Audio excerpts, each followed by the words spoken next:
Hello, everybody, and welcome to this edition of the GCNC's Worldview. We're looking at a whole lot that's happening around the globe in cannabis, and it's been a few weeks. I'm coming to you actually from a beautiful sunny morning in the foothills of the Rocky Mountains in Colorado, and my guest is from another sunny spot, but halfway around the world in Portugal, Farida Hussain. I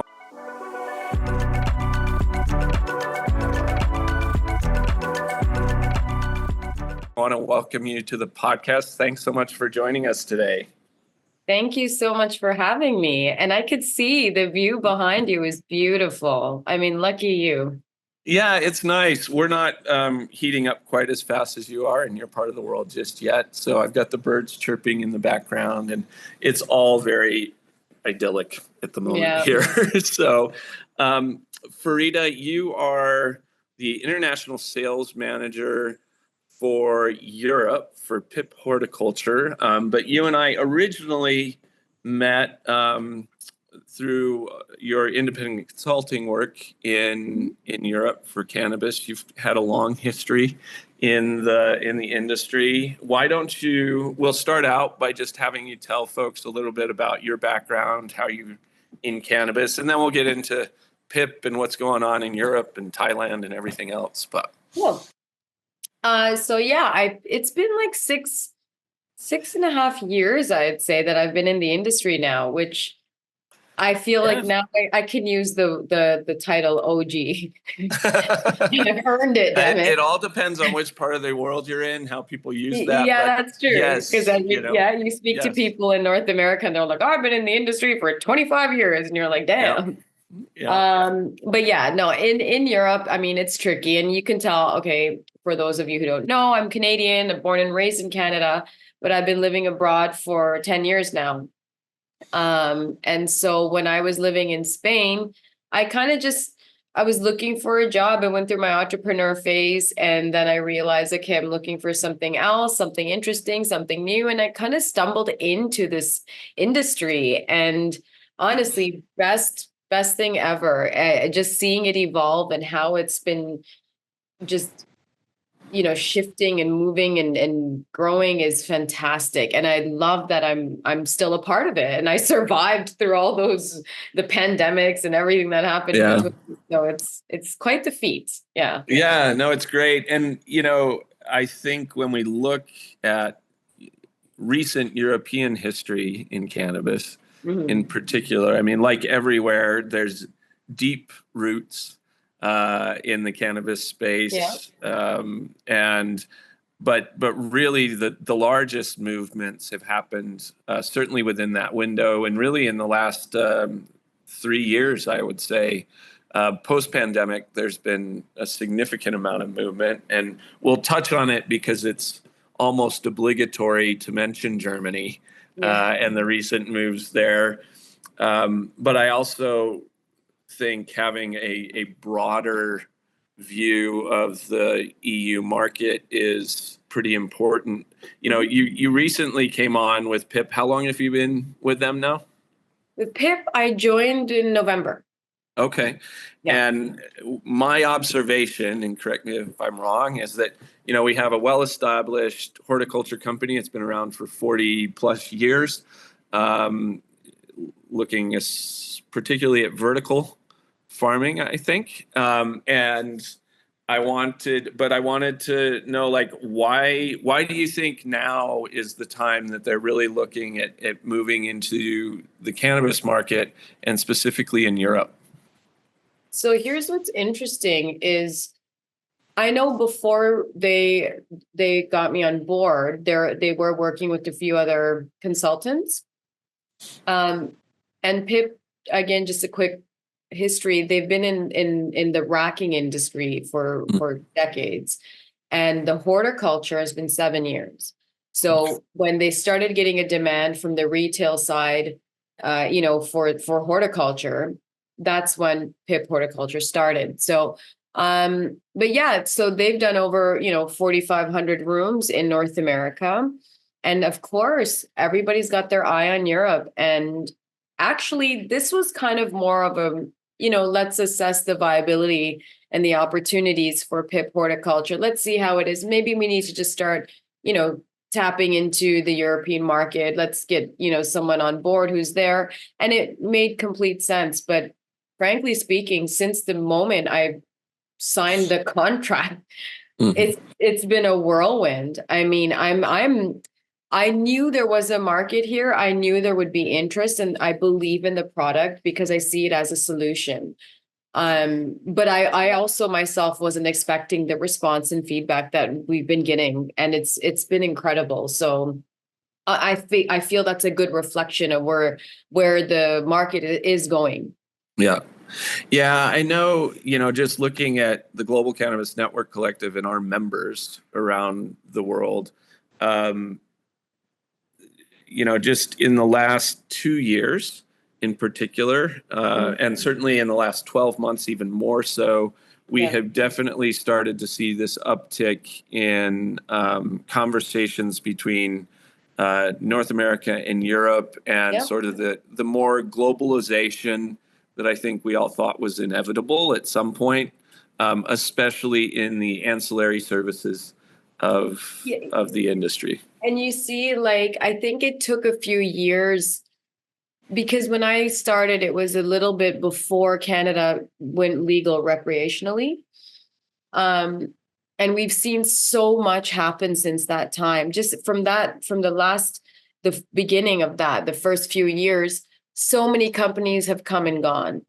And I feel like Europe was on the sidelines, kind of, we're building things very slowly. And now just to jump into Germany, you can see that this is a very grueling process, let's say, that they are being very mindful, and they're doing their best to be very critical and aware of everything that does surround the legalization when it comes to recreational use.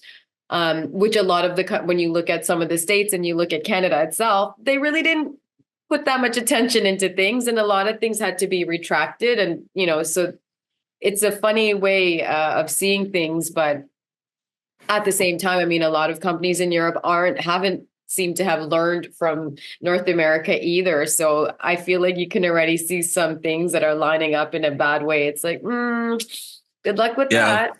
Well, we all have to figure out that we too are capable of making mistakes. Yeah. So we'll figure it out as we move forward. I do think there is more pragmatism for sure in the European market, and I appreciate that. I know, we're headed into heavy conference season over there right now, and everybody seems very interested in having these conversations about what are the next sort of steps that we should be taking. You were just in Zurich, right? Were you not? And I'm off to Frankfurt tomorrow. Oh, okay. Yeah. So lots of chatter. What have you heard over the last couple of months that you think is particularly useful or pertinent for folks? I think for all areas in the industry, the way I've always seen it was Germany obviously is going to be the leader when it comes to legislation. They're the ones who really set the standards for what EU GMP is, for example. So whatever they're going to do, obviously everybody's going to follow suit. Switzerland was always a hot market. Everybody says, oh no, after that whole thing with the CBD and all the flower, it's changed. It's not the same. But frankly speaking, I've always had that on my radar of a country that is going to be doing things very quickly. Yep.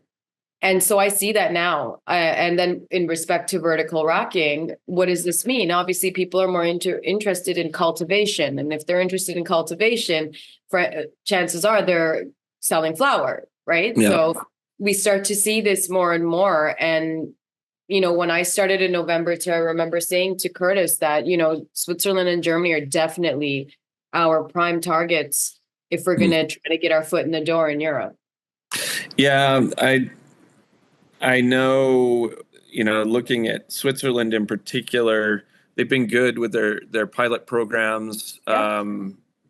I was talking to my friends at WANA recently, and they announced, that they were bringing the gummy products into Switzerland. There's more sort of diversification of product and discussion there than I think many people realize, as not only a very viable market in and of itself, but also as an incubator for the rest of Europe, since they are part of the conversation, but also set aside a little bit with their unique independent status. So when you're looking at influence markets around Europe, that are sort of driving this global conversation, where else are you guys looking? I know we've talked about the fact that you spent time in Thailand.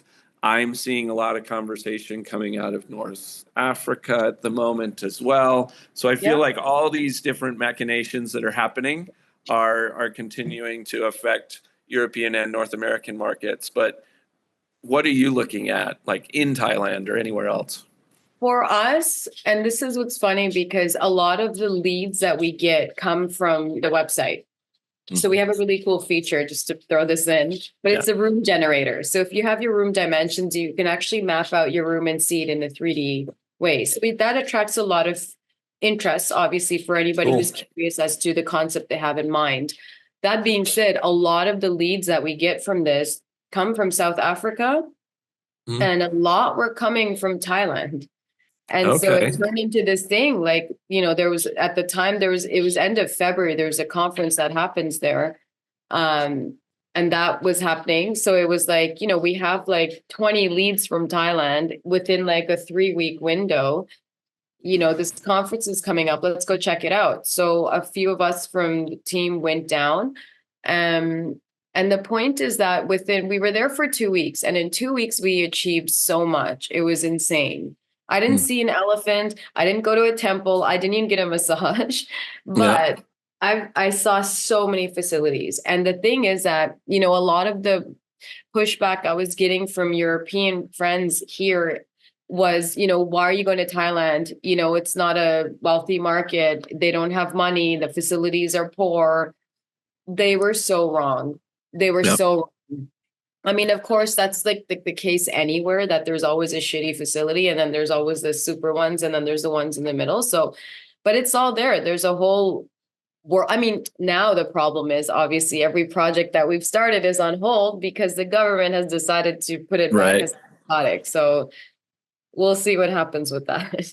Yeah, the key takeaway I get from what you just said, though, is our perspectives and our preconceived ideas so often drive the dynamic of the business, right? I know South America isn't one of your guys' current target markets, but a similar thing I'm facing with a project we're building in Peru. We're building this trade summit in October, and I'm really excited about it because it's such a unique and cool and adaptable market. And everybody I talk to, though, I have to explain the entire psychology of the region and everything, because they're like, oh, I hadn't thought of that. And yet it's an immense opportunity for not only that market itself, but the entirety of the continent. And I feel like when I look at Mexico, which is sort of my second home, and people doing activity in Africa and Asia, the European dominance in mentality and the North American dominance in mentality miss so many opportunities. We really have to open up our eyes. And, I've told people with the GCNC, you can't say you work in a global market unless you're in the world. And so you have to go out and see it. So kudos to your team for doing it and going out and checking things. And thank you. And what's funny is that, again, I'm also from Canada. I'm North American. I get that mindset of go big or go home, and make the impact and whatever. And it's so funny because this is a little off of what you're saying, but it's something that I've been dealing with a lot lately is marketing. So even companies that are coming from North America into the European markets, they're not factoring how different the mindset is, and you can't come in with the same marketing plan, no matter how successful it was in the US or Canada. It's going to have a completely different outcome here. And Yes. this is something that, I'm actually putting together a webinar to discuss this, and I would love for you to be on it. That would be great. Thank you. That is one of my personal hot buttons. Yeah. For sure. Yeah. Yeah, the notion of intelligent cross-cultural communication, as just a good way to be as a human, Yeah. but then also as a business driver and the value that we can create by being aware. Yeah. Yeah, I think it's great. I'm happy to hear you're working on that. Yeah, no, and that's the thing. It's just especially again, Pipp is an American company. Mm-hmm. And again, I haven't, as a consultant, I've been, I'm a lone wolf. I work with teams. I usually report to the CEO, and that's it. I don't have to deal with too much. Yeah. So it was a big adjustment for me to be part of a corporation again, and one as large as Pipp. And it's just funny because there's a lot of back and forth. Like, no, we can't send so many emails, and no, we shouldn't say it like this. It should be like this. So it's like, hold on. And I found this with so many other companies, especially I look back with the companies I worked for when I was consulting as well. This was always an ongoing thing. How do we introduce a product into the European market? Mm-hmm. And some companies are, savvy and able to pivot and respect the advice they've been given.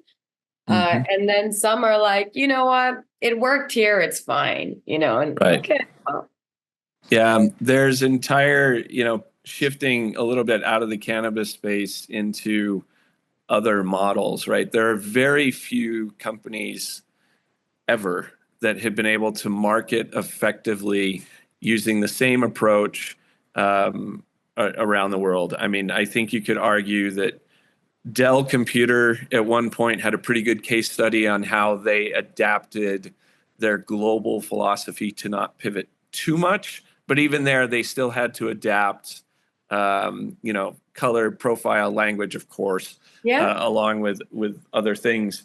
And they had departments of hundreds of people, analysts, a mile deep, all explaining how it could work. So for any of us to think that we can independently come in and buck that trend, we're foolish.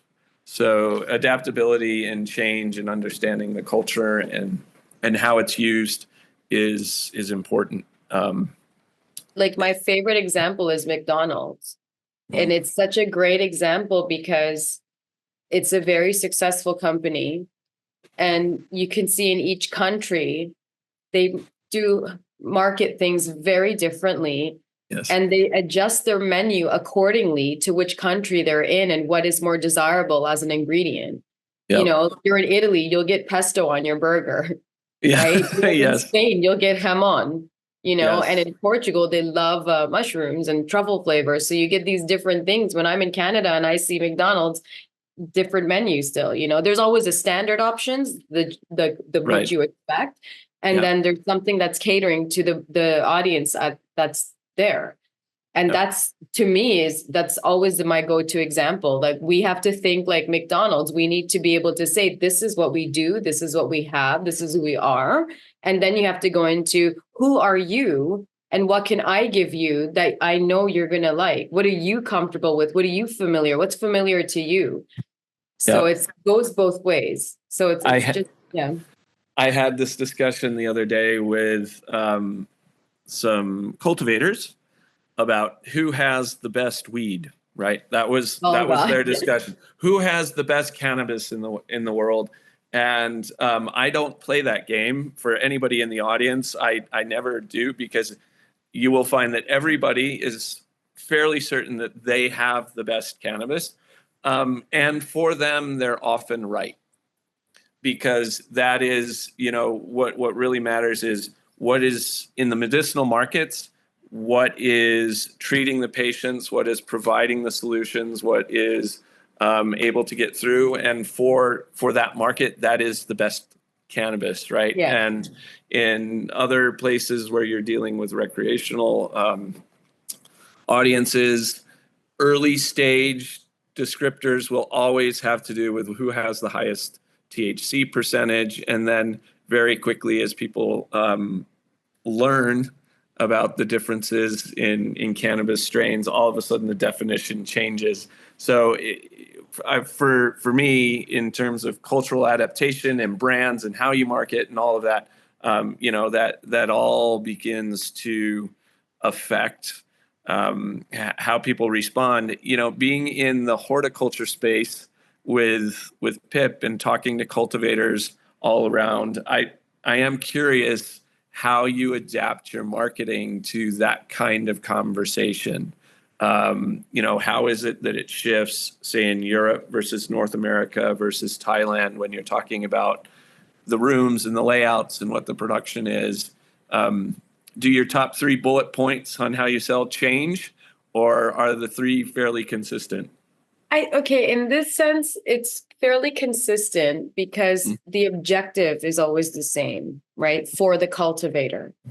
I shouldn't say always. Hold on. Let me retract that. The objective is usually the same. We usually do a thing where we ask people, you can have a design that is focused on the most canopy per square foot versus the most optimal design that is suitable for the growth and the cultivation of the plant itself. So you can either crowd the room because you just want a lot of flower and whatever, however you're used to growing, versus we can just give you a little more of a comfortable setup that will, yield maybe better. So I think it's funny because this is another thing I find that in North America, a lot of the times when you're dealing with the racking and cultivation, you're dealing with the cultivation director, you're dealing with the master grower or and in Europe, that person's involved, but it's usually still the CEO or somebody else that has nothing to do and has no idea of the cultivation background, but because they're the decision maker in the end and they're the ones who are handling the financing, it goes through that hand first before it goes into the other one. So in that sense, the approach is a bit different. And marketing wise, I mean, we're keeping it low key. We've attended some conferences. I'm here to attend the conferences. I'm, talking about Pipp. I'm repping the company, but we are, for example, we'll have a booth at Green Tech, and some of our team will stay and attend Mary Jane.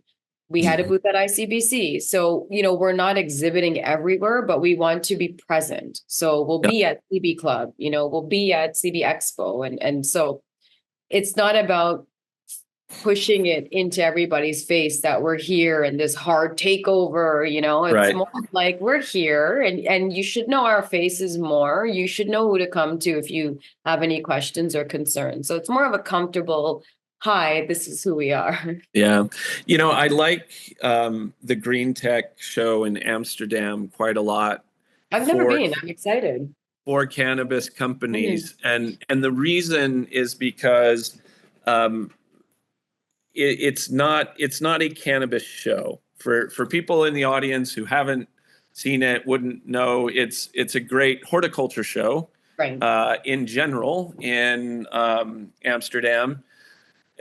Beautiful venue and great location and all that, but you get to really talk in ways that when you're in the cannabis industry, you don't get to have conversations like this very often because you're talking to people that are just into horticulture. It's best practices overall. It's not specific necessarily to cannabis, but cannabis has been an ever increasing topic year over year. At that show. And I think it's a good leading indicator for sort of how cannabis is engaging globally into these conversations in ways that we don't always get a chance to see. And when I look at Pipp or I look at, one of our GCNC sponsors, Bovida, there are all of these other companies who really have extensive businesses outside of cannabis, but are helping really to drive the industry and the conversations forward, which I love because we cross-pollination of ideas and cross-pollination of expertise, right? So that one in particular is good. You'll have to let me know what you think of it after you've been. I'm excited. I'm not making it this year, sadly, but I've been the last two, and I always take away good stuff from there. And the organizing folks over there are great. The people that put that show together are really nice. So that's cool. I want to circle back real quickly to Thailand because I was going to ask a follow-up question and then I went off down a different rabbit hole. But you mentioned the fact that the government there is sort of retracting some of its earlier push for a very open market and now trying to put that genie back in the bottle. Everybody I've talked to that has been on the ground there, whether they're cultivating or they have retail partners, pretty much says putting this back in the bottle is an impossibility. So they're going to have to adapt, and there is likely going to be something moving forward. Do you agree with that statement? What was your thought on the movement there? You know what's funny is before they did it allowed for the recreational use, they also this was when I'm going to say like a year ago, I guess, when they allowed for people to cultivate at home. It's funny because to me, there's so much that needs to be understood with this, because if you're cultivating at home and you're growing your own plants, one or two, if you don't know how to grow the plant, if you don't understand how much the plant actually takes from the soil, and you're using soil with heavy metals and you're using pesticides and you're doing everything wrong, you're actually producing a hazardous product. And the thing that the lack of testing that is there right now too for the grow shops as well. So where you're going to buy this flower, a lot of it has been, it's word on the street that, it's really hard to find something that is of pure good quality. So I feel that the government doing this, it's very disruptive.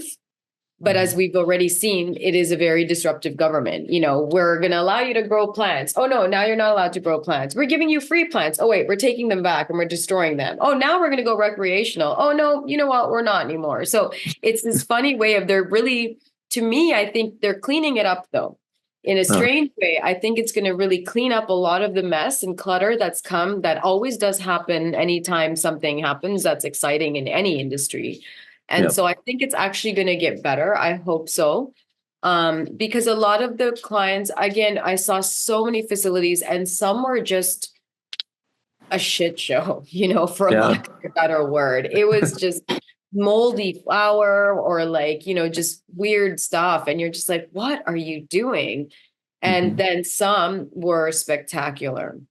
And those are the ones that are aiming to come into the global market. Those are the ones who are setting themselves up to be EU GMP and comply with all the medicinal structuring that we're going to put in place or is already in place in Europe. So I think it's the survival of the fittest. Let's just say that. Yeah, no, that's great. And I appreciate that perspective a lot because it does align somewhat with what my gut has been, which is this isn't going away.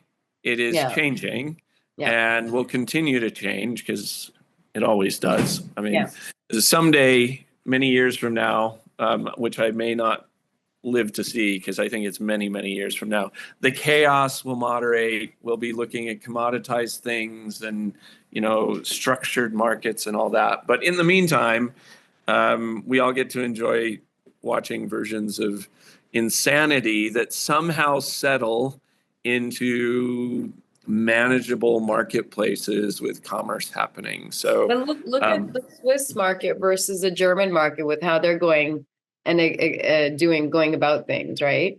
It's also very interesting to see that these are countries that are reputable for their caution and their organization. And their structures, and they're both taking very different routes and trying to achieve the same objective. So Yeah, no, it's an exciting time in the industry to see how things are going to work out. And, Yeah. yeah. Well, and I should mention also for those who aren't necessarily tracking all of the European pilot projects and what's real, we're going to have an interesting add-on at the end of the year as the French sort of sunset their original pilot, and then we Yeah. get whatever the next thing is there. And we continue to see growing movement in Italy. Also, we've And got, Amsterdam too. yeah, Amsterdam's constantly an area of interest for me because, um, they've got such this legacy reputation, Yeah. and they're also trying to backpedal in a lot of ways Yeah. Yeah. that doesn't seem functional. So again, That's a tricky we one. all Yeah. get to see how this plays out. Yeah. We know what Germany's next phase is. I feel pretty good about what's happening in the French market. We'll see how that comes, but Europe is going to continue to dominate the conversation, I think, at least for the next year or two, because North America is going nowhere fast, even with all of the chatter around rescheduling. So we just did a podcast on that one a couple of weeks ago, Okay. and it just became clear that we're still on hold, even though the language has shifted a little bit. So Yeah. I much prefer focusing on markets that are expanding, even if slowly.